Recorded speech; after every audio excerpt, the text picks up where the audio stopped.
welcome back to my channel. I'm Tasha. Today we are doing a review on this crochet book because why not? My husband gifted this to me just recently and it is adorable. It was made by Sabrina Summers and I believe she collabed with Nintendo on this, and it is actually like an official Pokemon thing. So I'm really excited about it. I have recently gotten into collecting Pokemon cards, and so it's kind of exciting. Like, I'm kind of finding this love for Pokemon that it was always there. Like, I've always been kind of a nerd about things, but I didn't really grow up with Pokemon like a lot of people. So this is exciting. We will see how it goes. I am going to be making Psyduck. So come along with me if you like this concept. If you like crochet, feel free to subscribe. I try to post once a week, so let me know what you want to see, and let's get to it. So we are working on Psyduck for this book. A little bit of a backstory on this book. It looks like it was published in 2021. And it was an official collab, it looks like, with Sabrina Summers. I've never heard of her before this, and so I'm new to this. I did look her up on Instagram, and she does have a lot of really cute patterns on her website. So this is really fun. I thought this was a new one, but I believe she actually has a second one that just recently came out with a lot of other evolutions. So I might be interested in getting that. That would be cute.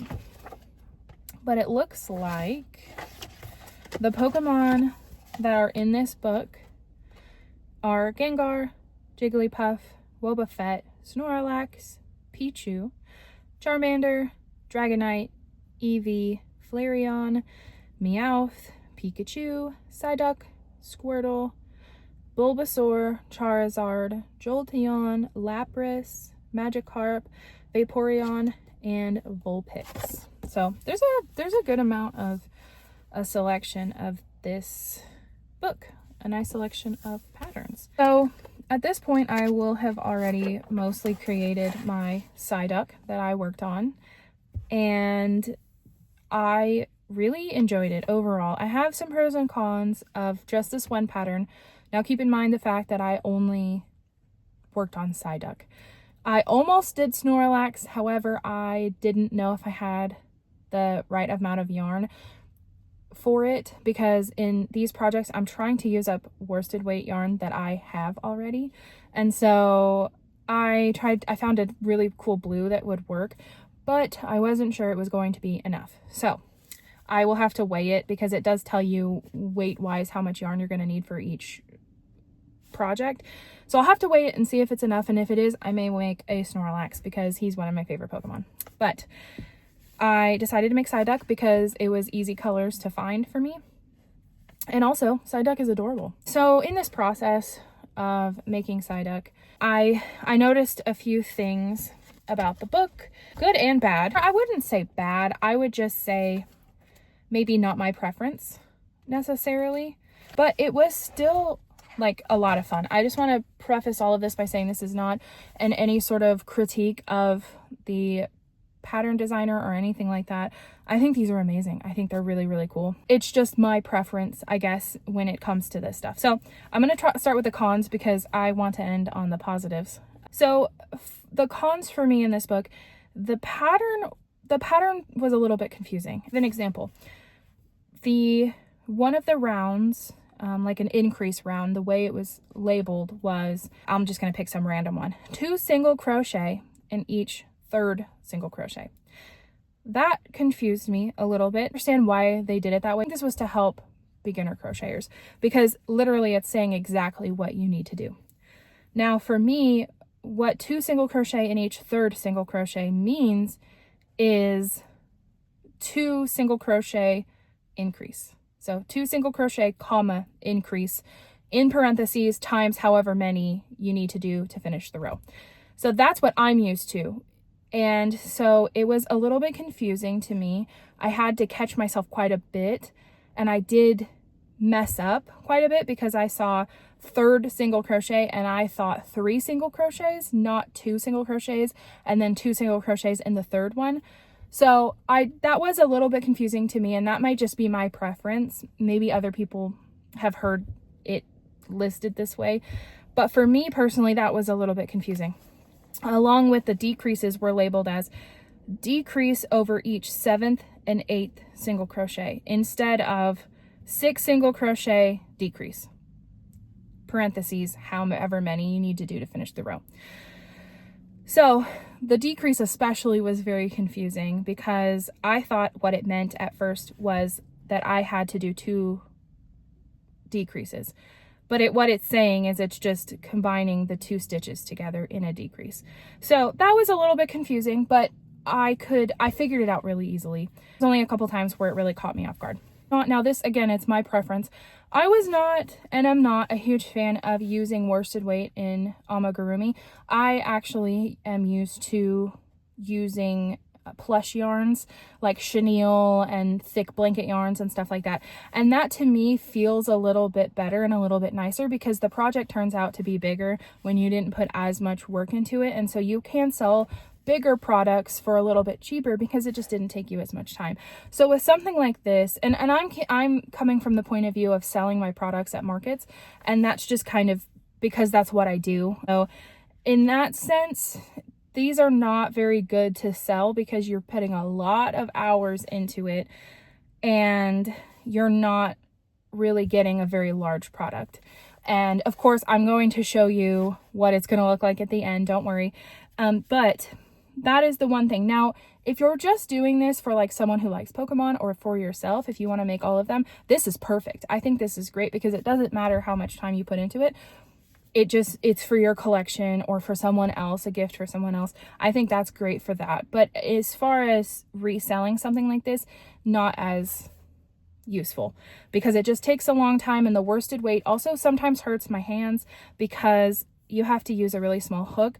They call for a 2.5 millimeter hook. I'm using a 2.75 because that's the one I found. And so it hurts my hand a little bit, just like in the same way that the large hooks, the large yarn can sometimes hurt my hands. So in general, crochet can just hurt. But in this instance, it's just a little bit too small for me. And the yarn also, because you're using such a small hook, it also kind of just, it's very stiff afterwards. So it works really well for a cute little crochet plushie that you're just going to put on yourself. But as far as like something you want to cuddle for like kids and stuff like that, may not be the best option. So in conclusion to all of the cons, in my opinion, the pattern is not super easy to read for me personally. I've been crocheting now for over a decade. I've been doing crocheted plushies in this instance for probably not even a year. I have done amigurumi plushies in the past and even with worsted weight yarn, but I haven't started doing plushies until somewhat recently, and so I can't say for sure, but it just seems like there's a certain recipe for patterns and this just doesn't follow it, and it's a little bit confusing. But I think for a brand new crocheter it would work really, really well, and I think that's what they were going for. That kind of wraps up my cons. That the only real beef I have is with the pattern and the way it is explained. And also, it's not super easy. It's not really that easy. There's a lot of new techniques, and I think that that's a good and a bad thing, and that was kind of on my pros list, which I'll get to in a second. There was a lot of things I've never done, and like I said, I've been crocheting for over 10 years, and there was a lot of things that I'm like, I don't understand. I don't understand this. So it took me a minute to kind of read through it and kind of, you just have to work through it one step at a time, and eventually you will get to it. So that will lead me into the pros list that I have for this. They turn out adorable. At this point of me recording this pros and cons list, I haven't quite finished Psyduck yet. I have all the pieces completed. I just have to sew it all together, and I have to put his eyes on and all of his little details. And so I am anticipating it's going to look really cute because I've been kind of putting the pieces up to the main body piece that I have, and it's looking like it's going to be really, really stinking cute. And so they are really cute, and like I said in even the cons list, like these are really good to just make for yourself to collect if you want to, because oh my gosh, they're adorable.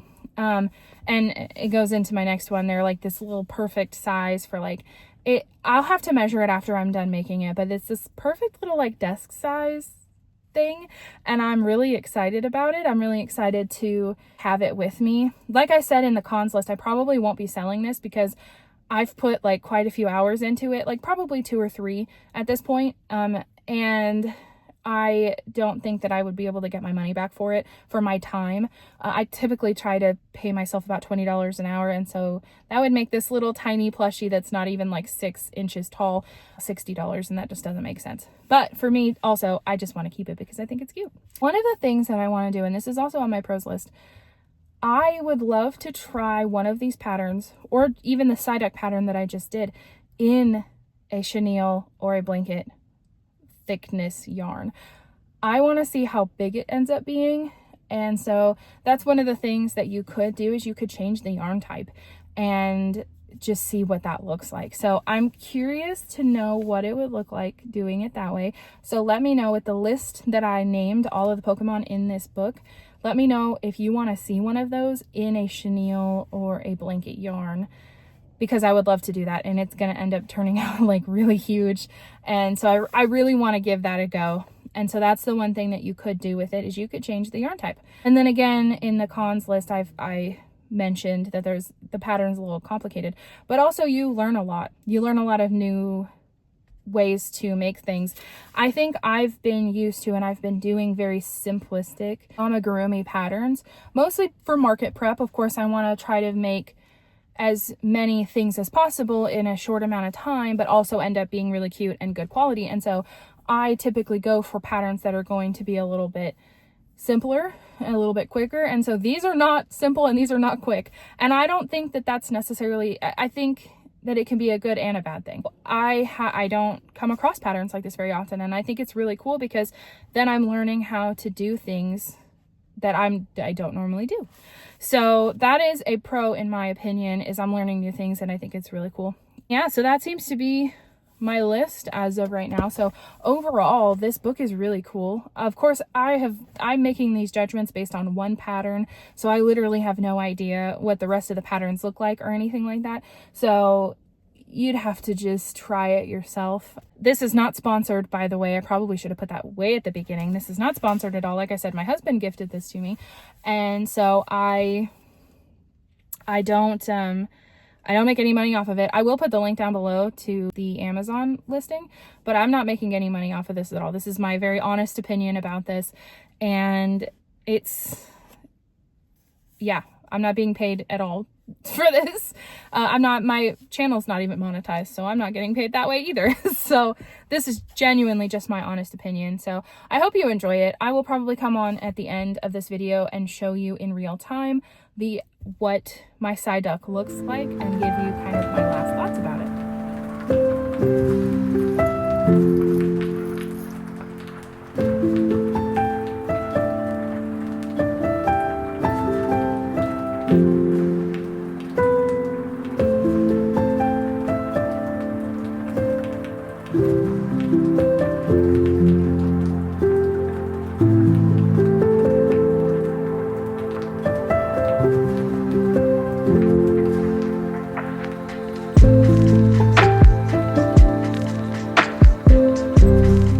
Excuse my throat.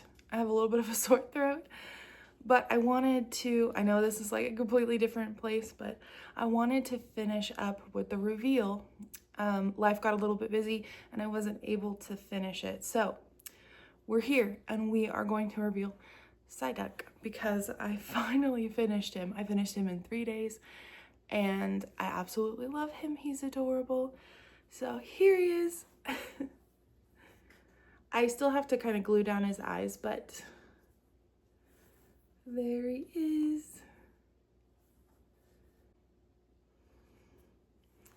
I just came from a market and I talked way too much yesterday, so sorry. But there he is. So I hope you like this video. I know it was kind of crazy. I tried to film it in 3 days and obviously I was unsuccessful because it was a little bit late, but I hope you enjoyed it anyway. Let me know if there's another Pokemon that you want to see me make from that book. And if you also want to see me make it in chenille yarn, because I would love to do that. But anyway, I hope you enjoyed this video. I hope you have a really, really great Thanksgiving, because that's like just around the corner. And I will see you in the next one. Bye.